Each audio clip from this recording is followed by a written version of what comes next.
So I want to help empower all of you to be able to recognize these things and hopefully do a little nutrition download as well. So maybe some concepts that you weren't familiar with and kind of understand why I got to use all of you as some informed consent subjects, because when you registered, you didn't know that you were going to be having your brain changed by the food that you were eating. So we're going to go on an adventure for the next few minutes, but I want to kind of just give you a little overview of myself.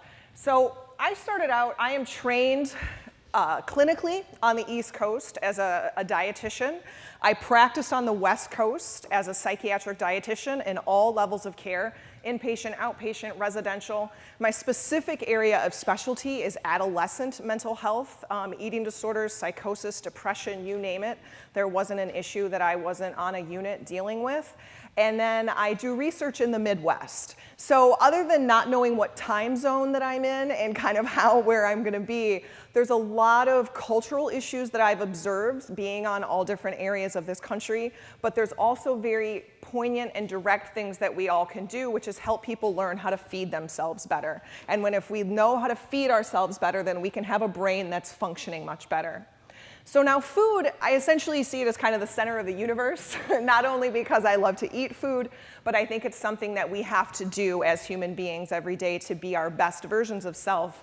The challenge is, though, is that we have this intersection between psychology, physiology, and also the environment. And not everyone's operating with the same deck of cards. You know, some people have biological issues that they're wrestling against, and some people have environmental issues that they're wrestling against. But in the end, the common denominator between all of this is food.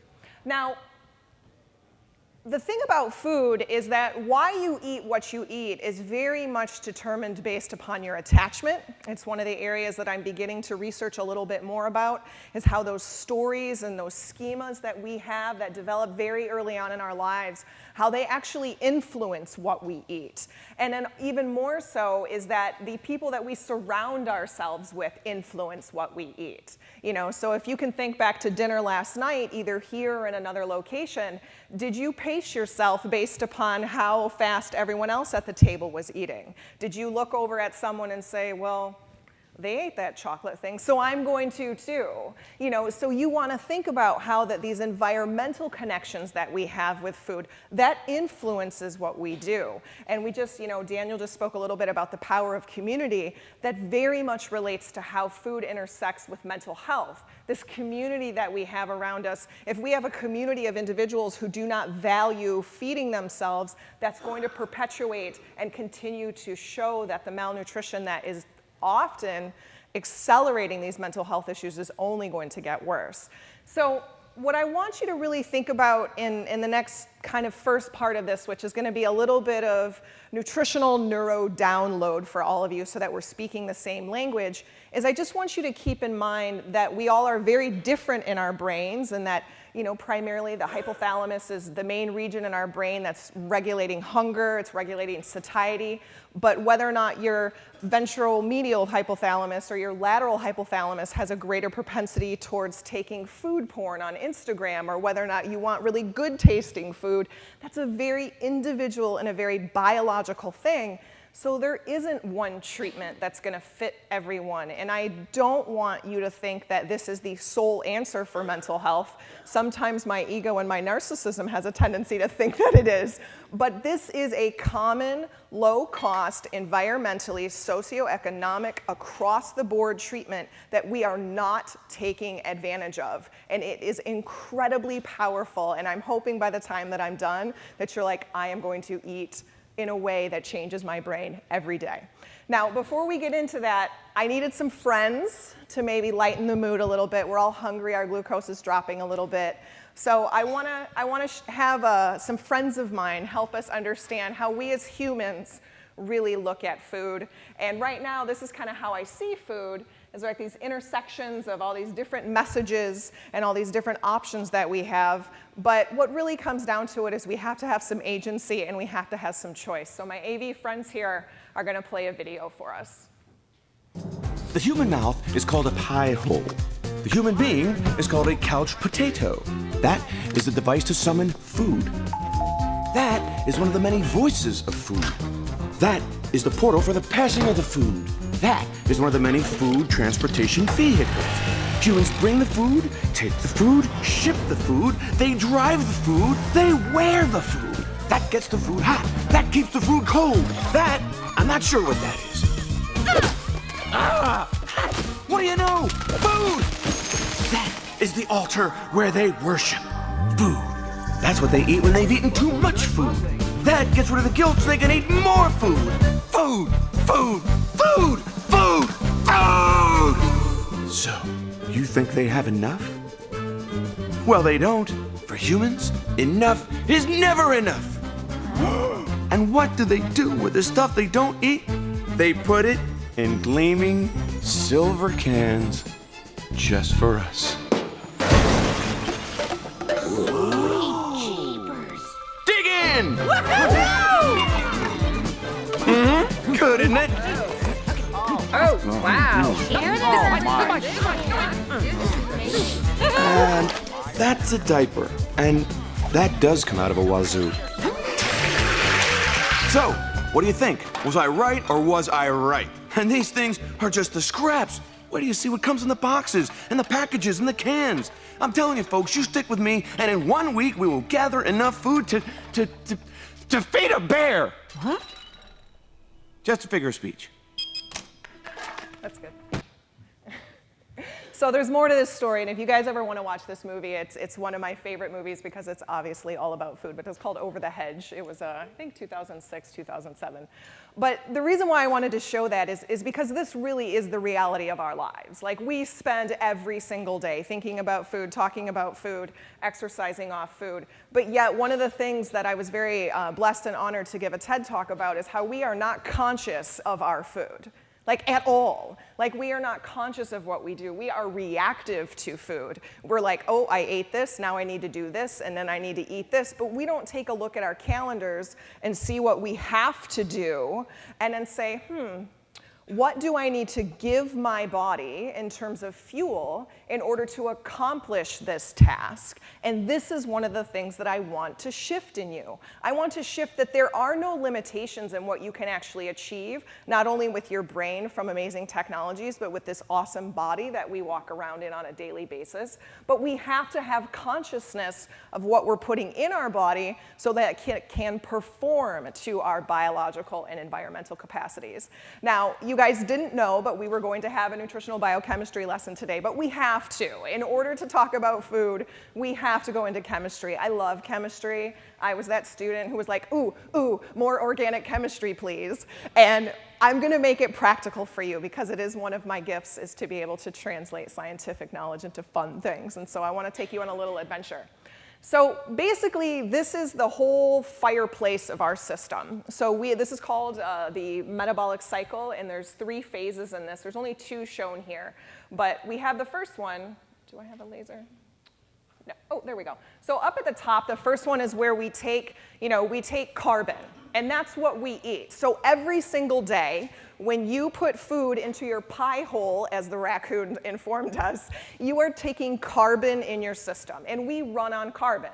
So the entire purpose of why we eat is to take food, break it into carbon, and do something with it. That's it. Now, we take this carbon, and it goes through these phases. And so the first phase is where we take ideally a 6-carbon chain, which is mostly carbohydrate. There are other forms of carbon around there, but we'll start with that one. And then it gets broken into 2 3-carbons. And so that's that first slide. That's right here, to where we started with this pyruvate. That's the 3-carbon, so that's after the 6 into the 3. Now, after the pyruvate gets ready, I like to think of it, I used to teach my patients, is that it's going to go on a Ferris wheel, to where it jumps on the wheel, and when you're on a Ferris wheel and you're like super excited and you want to get on there, but you have to keep stopping and like putting the next person on, and then you're trying to gauge like whether or not you're getting on, and you're just like, can we please spin around? That's kind of how our bodies are. We keep putting carbon on and taking carbon off and putting carbon on when it really just wants to spin around and have a good time.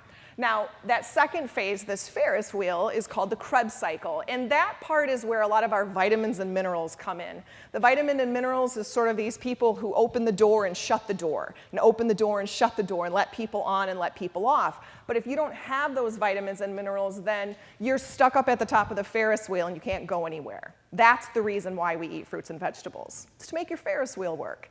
Now, the last phase, which is the electron transport chain, is where after that Ferris wheel is spun, there's a bunch of energy that comes off, and then we take that energy, and as we've learned today and even throughout yesterday, we are electrical creatures. You know, Morpheus was right. We are really just batteries. And so what happens is that these little sparks come off, and we actually go through and we use this energy to fuel all of our body.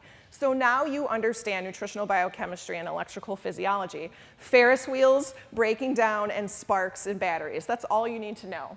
But what we do need to understand is that we have a society who's obsessed with calories, like obsessed. And if I had a Tommy Lee Jones button right now, because I'm up on a stage, I would be like, calories do not matter. Now, what I'm going to tell you right now is that it's not that energy doesn't matter, but this fixation that we are a bank account to where that if we put energy in and then we go burn it off, that we're going to stay sexy and skinny, that's just not true. It's just not that simple. We are not bank accounts that need to be managed. We are human beings that need to be engaged in a world and understand how we engage with our society around us. So we need to not look at calories as something that we need to manage, but we need to look at calories as something we need to understand. So calorie is a unit of energy that is needed to increase the temperature of a given mass of water by 1 degree centigrade at atmospheric pressure. Okay, so what does that mean? So if you eat something and you were to put it into a device called a bomb calorimeter and you were to burn it up, how much heat would come off of that is your caloric value of that food. So when we put foods in our body, when we put a carbohydrate in our body, we get 4 units. When we put a protein in, we get 4 units. When we put a dietary fat in, we get 9.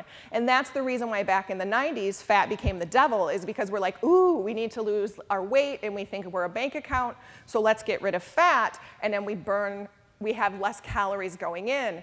But the reality is we're now seeing the byproducts of that misinformed information, and that's not the way we need to go about it. We need to make sure that our metabolism is burning and that our bomb calorimeters are airtight and we are burning up everything that we're possibly putting in us. And the way that we do that is being conscious of what we're eating, not treating ourselves like bank accounts. So the question is, does food matter? This is the question. Now, as I had noted, because this is one of the things that I was always trying to teach, particularly adolescent boys and girls with eating disorders, is that dietary fat was not the devil and that it was not going to make them fat. And this was a concept that was very difficult to understand, and I find now, even working with individuals of all age demographics, it's still the same thing. We are still under this perception that dietary fat makes us fat, and it's just bad biochemistry. But what we do know about dietary fat is that it's a type of energy and it has a very specific function. As we've learned over the past 48 hours or so, is the brain, that beautiful ball of fat inside our skull. If we don't have adequate fat in our diet, there is plenty of research that shows that you will have cerebral atrophy.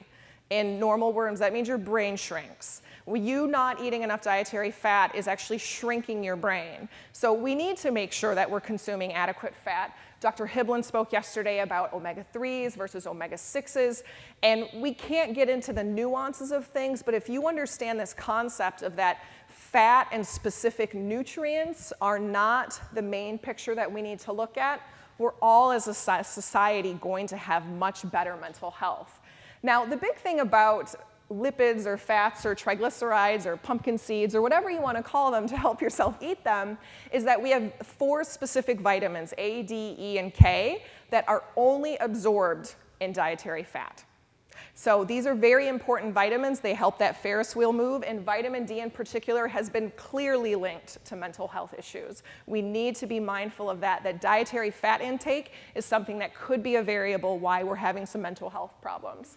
Now, why fat is fantastic, just because this is my favorite macronutrient, I want to explain that, is that our cells are made of fat. This is a kind of a big picture of a cell, and we have a phospholipid bilayer, which basically means there's little phosphorus molecules and these little lipid things.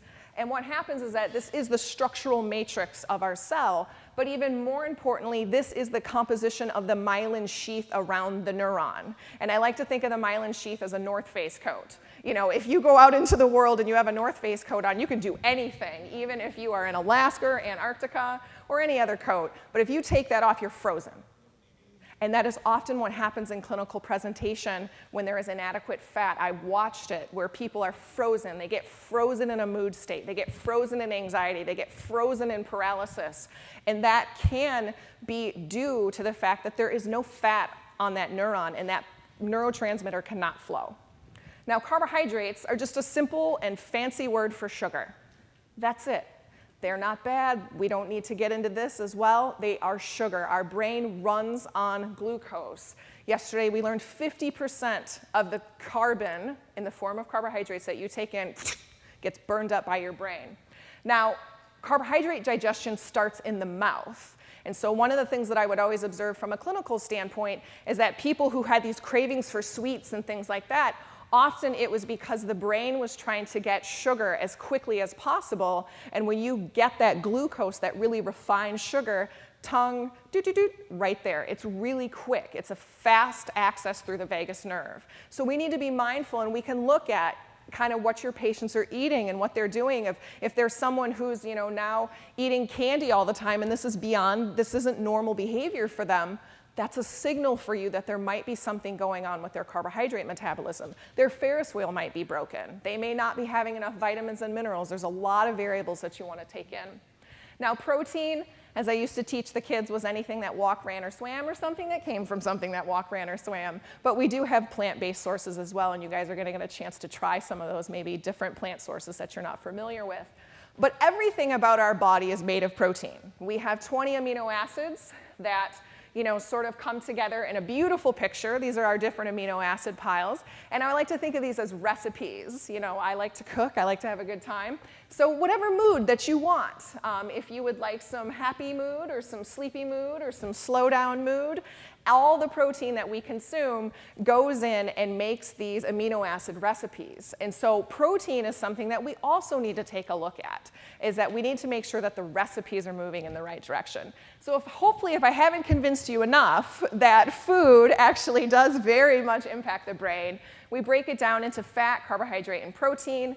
Those get broken down into the bits. They go into that Ferris wheel, and voila, you get electrical conductivity. So now, let's eat. Now, malnutrition, as I was noted in my intro, is one of my areas of expertise because I think malnutrition is often unrecognized. We have very unfortunate perceptions of malnutrition. We think that it's somewhere else, and we think it's not us all around us. But the definition of malnutrition is faulty nutrition due to inadequate or unbalanced intake of nutrients and their paired assimilation or utilization.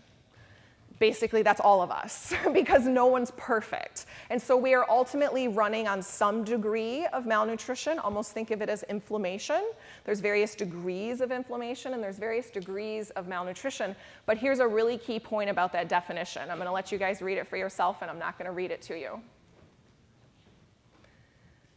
Stop. It doesn't matter. It doesn't matter what that scale says as it relates to your quality of your health. It has nothing.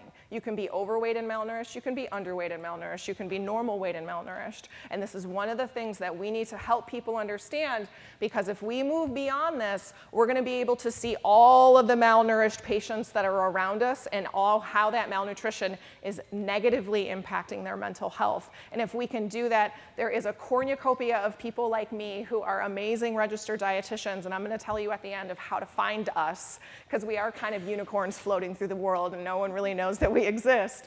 But there are very qualified, trained mental health dietitians who want to help your patients. Our services are covered through mental health parity. Please use us, because we teach people how to survive and live in their world with food. So now that I've got you guys excited, I want to just kind of last piece of it is going into kind of helping you understand the relevance of this, is that your brain on stress, there is a flood of glucocorticoids. There is a lot of cascades that end up happening. And if you guys are interested, because I know for many of you this may be new information, I'm happy to send the PDF and you guys can have all this so you can have these fun slides and go that way.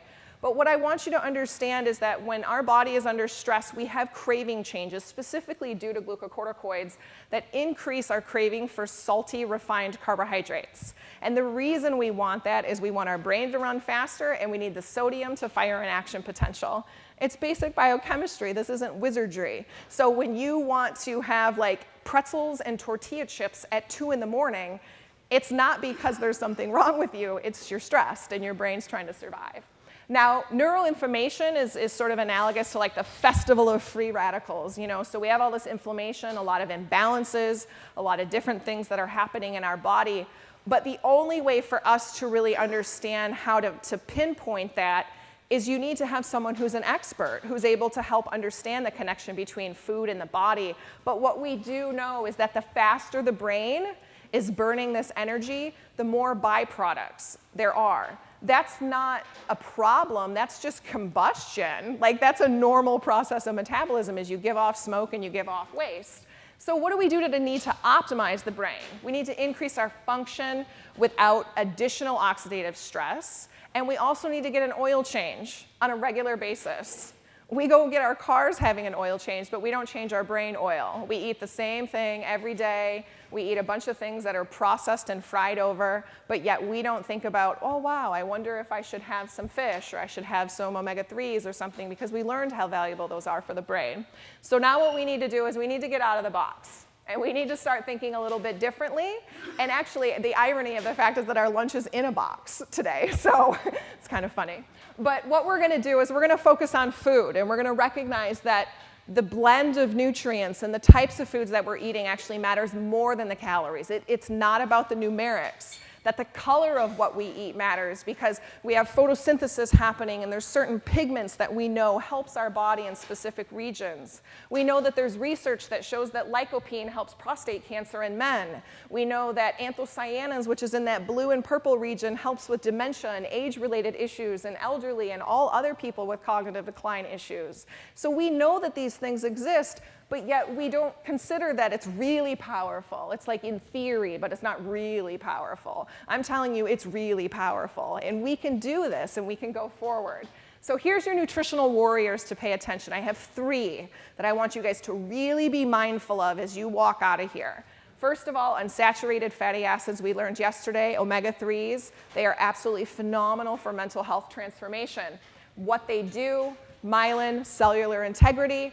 But here's the keys for all of my clinicians out there, because I used to be a burned out clinician as well, is that you're going to have depression, dry skin, lanugo, which is that fine hair. A lot of times it happens with eating disorder patients, but also with malnourished individuals as well, and an inability to focus. And the reason why that is because remember, go outside with no North Face coat on. You can't focus on anything. You're all over the place. A lot of that can be related to fatty acids, and your food sources are there. You guys hopefully, and you didn't know this, but I've been feeding you omega-3s for 2 days now. I hope you enjoyed them. Now, last one, B12. B12, this one is very important. There is some literature coming out within the mental health world that strong predictors of psychosis is actually B12 deficiency. There's new research out, if you dig into it, of how that individuals who have impaired B12, it manifests as a psychotic episode. You correct the B12 deficiency, and the psychosis, poof, goes away. It's amazing. Look up the literature. And what you're going to look for when you look for this is all of the physicians in the room, do not do blood work for B12. Do blood work for MMA. It's the precursor to B12 upstream, and that way you're actually going to get an accurate reading. So it's definitely something I would recommend. It's a low-cost lab. Check it on everybody, and you will be amazed. B12 is a very inexpensive supplement to correct, and it has profound clinical impact. Now, the food systems, and then I am done here. We have, as I noted, psychosis, hallucinations, memory decline, dementia. Geriatric patients are severely at risk for this deficiency because we also lose intrinsic factor as we age, which is the biological piece in our stomach that absorbs B12. Now here's your food sources. Egg yolks, very inexpensive, 15 cents an egg. Eat the yolk because fat's not the devil, it's amazing. And so it's a very low cost way to get B12. Now your last warrior is potassium. Please leave sodium alone. It's not a problem. Sodium is not the issue. Potassium is the issue, and the issue is a lack of potassium. We have an action potential that's caused from an influx of sodium into the cell. Potassium is what downregulates the cell. We as a human society eat half of the amount of potassium that we need. That's why today I am force feeding you a ton of potassium. Enjoy. So what you're getting is anxiety, worry, chronic pain, muscle stiffness, fatigue. A lot of that is a hyperstimulation of that cellular matrix. It's almost like a brain cramp, like you get in your leg. If you increase your potassium, those symptoms go away. Now, like I said, I'll send these slides out to you because I just get so excited and I can't bring these things down. So your doggy bag thoughts, because I want everybody likes to take a doggy bag away from a good meal. Self-care is vital. Think about food as a form of self-care. It's not something to be controlled. It's not something to be regulated. It's a form of self-care. And have a consistent schedule with your eating. No one wants to go to the Ferris wheel and heard that it was broken and it's off for 3 days. What? I came all the way to Disneyland and the Ferris wheel doesn't work? Let your body be able to have predictability with its feeding schedule. Within an hour of waking, eat something and stay on a schedule of every 3 to 4 hours. It isn't about calories, it isn't about there, but get that schedule going, and then as you get into deeper things, you'll be able to understand more. And then let go of the rationalization that you can't eat well. Stop. It's not true. You can eat well. I have had 38 cents to my name, and I have had a lot more money to my name, and I've always ate well because I believe in the power of food. Color, color, color. Lots of color in what you eat. All right, last piece, how to find me and other people. Here's your two websites, eatright.org and bhn.org. Eatright.org is the big dietitian network. bhn.org is the behavioral health nutrition place. Here's your website. You'll go there up to the top, find an expert. Then you'll click in, put your zip code. Where am I going? You'll get a subspecialty. You can see that it has behavioral health right there.